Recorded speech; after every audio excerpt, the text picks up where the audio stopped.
കുറെ പണമൊക്കെ വേണം വേണ്ടേ? ആ പണം കണ്ടതിന്റെ ഭാഗമായിട്ട് കൂടിയാണ് നമ്മളെ കഴിച്ചിരിക്കുന്നത്. അപ്പൊ എന്തായാലും ഇതിനൊരു പരിപാടി ഇവിടെ സംഘടിപ്പിക്കാനായിട്ട് അതിന്റെ പുറകില് അഹോരാത്രം കഷ്ടപ്പെട്ട നല്ല മനസ്സിന്റെ ഉടമകളായ ആ പ്രിയപ്പെട്ട സംഘാടകരെ ഇപ്പൊ കൊടുത്ത കയ്യിലുണ്ടല്ലോ.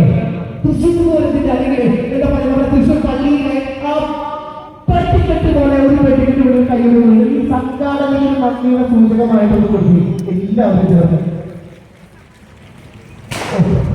ഇത്രയും പറഞ്ഞിട്ട് ഒരു ഈ മലയാളി മടിയ എല്ലാ പരിപാടിയും മാറ്റി പരിപാടികളാണ് വന്നിരിക്കുക അല്ലേ? ഈ ഇവരുടെ പുറത്തേക്ക് ഒരു പ്രശ്നങ്ങളാണ് ഇതാക്കിന്റെ കാര്യം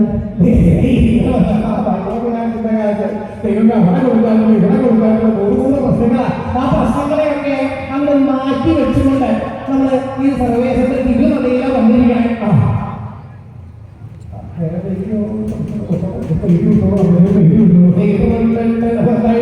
ഇവിടെ എല്ലാ തരങ്ങളും മാറ്റി വെച്ചത് ഇവിടെ വന്നിരിക്കുകയാണ്. നിങ്ങൾ വെറുതെ കൈയടിക്കേണ്ട.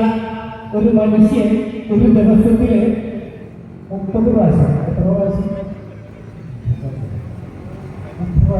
30 പ്രാവശ്യം ആൾക്കാരുടെ വീട്ടിൽ കഴിഞ്ഞാൽ ചെറിയ സമ്മാനം മധുരമാണ്. ഒരാൾക്കൊരു ഗിഫ്റ്റ് കൊടുക്കുമ്പോൾ പുഷ്പ അടിച്ചിട്ടാണോ ഒരു മിഠായി അതിന് സന്തോഷമുണ്ട്. അപ്പൊ എന്തായാലും ഇവിടുത്തെ മനുഷ്യൻ ഒരു ദിവസത്തിൽ 30 പ്രാവശ്യം കഴിയുന്ന മനുഷ്യൻ ജീവിതത്തിൽ വലിയൊരു ഹാർട്ട് അറ്റാക്ക് വയ്ക്കാതെ പറയുകയാണ്. പെൺകുട്ടികളുടെ സൗന്ദര്യം കൂടുമ്പോൾ ഇങ്ങനെ പറഞ്ഞു 30 പ്രാവശ്യം പോയിട്ട് 3 പ്രാവശ്യം പോയിട്ട് കൈയടിക്കാൻ സമയമുണ്ടോ? സ്ത്രീകളെപ്പോഴാ കൈയടിക്കാൻ? അടക്കളയിൽ കൈയടിക്കാറുണ്ടോ? കൈയടിച്ച് കെട്ടുള്ള മനസ്സിൽ കെട്ടുകൊണ്ടിരിക്കും.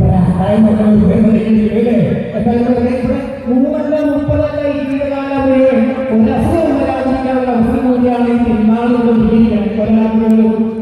ഉണ്ടാകാതിരിക്കട്ടെ എന്ന് സർവേശ്വരനോട് പ്രാർത്ഥിച്ചുകൊണ്ട് നിങ്ങൾക്ക് തന്നെ ഒരു കഴിയുന്നുണ്ട്. നിങ്ങൾക്ക് വേണ്ടി നിങ്ങളിക്കാൻ ആരല്ലേ? നിങ്ങൾക്ക് തന്നെ കഴിയുന്നുണ്ട്. ഞങ്ങളുടെ ആകാശ എന്താ പേര്? നമ്മുടെ നാടേതാണ്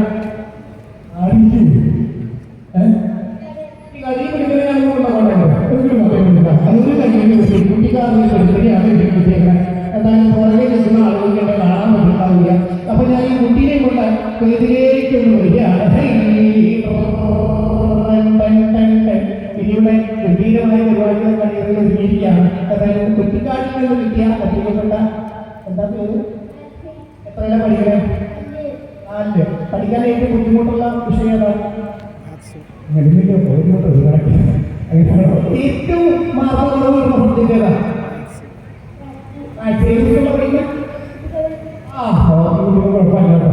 സ്കൂളിൽ പഠിക്കുന്ന കുട്ടികളും പറയേണ്ട കണക്ക് ഭയങ്കര ബുദ്ധിമുട്ട്. അങ്ങനെ എല്ലാ കുട്ടികളും ഒരുപോലെ പറയുകയാണെങ്കിൽ ഈ കുട്ടിയെ മാത്രം കുഴപ്പമില്ല, അതാ കണക്ക് പഠിക്കുന്ന ടീച്ചറിന് കുഴപ്പമില്ലേ? ടീച്ചറിന് ഭയങ്കര പ്രൊഫസർ ഇരിക്കുന്നുണ്ട്. പാവം ടീച്ചറിന് ഇളവൊന്നും പോയിട്ടുണ്ടാവും. എന്തായാലും കുഴപ്പമില്ല. നമുക്ക് കണക്കന്നെ ബുദ്ധിമുട്ടുള്ളൂ. സംസാരിക്കാൻ കേൾക്കുന്ന ഭാഷ ഏതാ? മലയാളം. മാമൂലി വളർന്നും നമ്മുടെ നന്മൊഴി നന്മൊഴി മലയാളം. മാമൂലി വളർന്നും നമ്മുടെ നന്മൊഴി നന്മൊഴി മലയാളം. ഇളനീർ മധുരം ഇനിയും നമ്മുടെ ഹൃദയ തിരുമൊഴി മലയാളം. ഹൃദയ തിരുമൊഴി മലയാളം. നമ്മുടെ ഹൃദയ തിരുമൊഴിയാണ് മലയാളം അല്ലേ? നല്ല രീതിയിൽ മലയാളം സംസാരിച്ചൂടെ? ആരെങ്കിലും ഇവിടെ ആലോചിച്ചു എന്ത് രസകരമായിട്ടാണ് മലയാളം പറയുന്നത്. അതായത് മലയാളം നമ്മുടെ രക്തത്തിൽ ഉണ്ടെന്ന് കവികൾ പാടി വെച്ചിട്ടുണ്ട്. അമ്മിഞ്ഞപ്പാളികളായി നമ്മിലഞ്ഞു മലയാളം. അമ്മയുറക്കാൻ പാടിയ പാട്ടില് അമ്പാനു മലയാളം. അൻപാനു മലയാളം. അതായത് അമ്മ അല്ലെങ്കിൽ ഉമ്മ കുടുംബത്തിൽ ഉറങ്ങുവാൻ വേണ്ടി നമുക്ക് താരാട്ടുപാട്ട് പാടിത്തരുന്നു. ആ പാട്ടിലൂടെ മലയാളം നമ്മുടെ രക്തത്തിൽ കലർത്തുന്ന പറയുന്നത്. ഇയാളുടെ രക്തത്തിൽ മലയാളം ഉണ്ടോ? തെറ്റാണ്ട് മലയാളം സംസാരിച്ചൂടെ? ഈ കുട്ടിക്ക് ഒരു കയ്യിലുണ്ട്. കൃത്യമായിട്ട് സംസാരിക്കാൻ ഒരുപാട് മലയാളം നിങ്ങളുടെ പ്രോത്സാഹനമായിട്ട് കൃത്യമായിട്ട് പറയാം. കൃത്യമായിട്ട് പറഞ്ഞ കയ്യിൽ കൊടുക്കുന്നുണ്ട്. അതായത് ഒന്ന് പറഞ്ഞു നോക്കി. ചമ്പക്കര. അത് നിങ്ങളൊന്ന് പറഞ്ഞ ചമ്പക്കര. എളുപ്പമല്ലേ നമ്മൾ പറയാൻ? ഒന്ന് പറയും ചമ്പക്കര. ചമ്പക്കര. ചമ്പക്കര എളുപ്പമാണ്. ഒരു വാക്ക് തങ്കപ്പൻ. തെറ്റെന്ന് പറഞ്ഞു വിട്ട് ഇങ്ങനെയാണ് മലയാളം സംസാരിക്കുന്നത്. മലയാളം ബുദ്ധിമുട്ടാണെന്ന് ശ്രദ്ധിച്ചോട്ടോ. കൃത്യമായിട്ട് മലയാളം വേണം. ചമ്പകരംഗപ്പൻ ചമ്പകരംഗപ്പൻ ചമ്പകരംഗപ്പൻ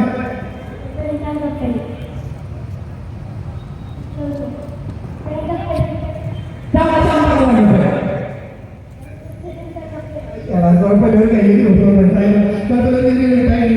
പറയുന്നില്ല. എന്തായാലും ഇത് ഒരുപാട് കലാകാരന്മാരും കലാകാരികളും വളർന്നു വന്ന ഒരു വേദിയാണ്. പ്രദേശത്തിന്റെ തിരുനടയിലാണ് നിൽക്കുന്നത്. അപ്പോൾ എല്ലാവരും ആശംസകൾ നേർന്നുകൊണ്ട് ഇനി നമ്മൾ അങ്ങനെ ആഘോഷിക്കാൻ പോവാണ്.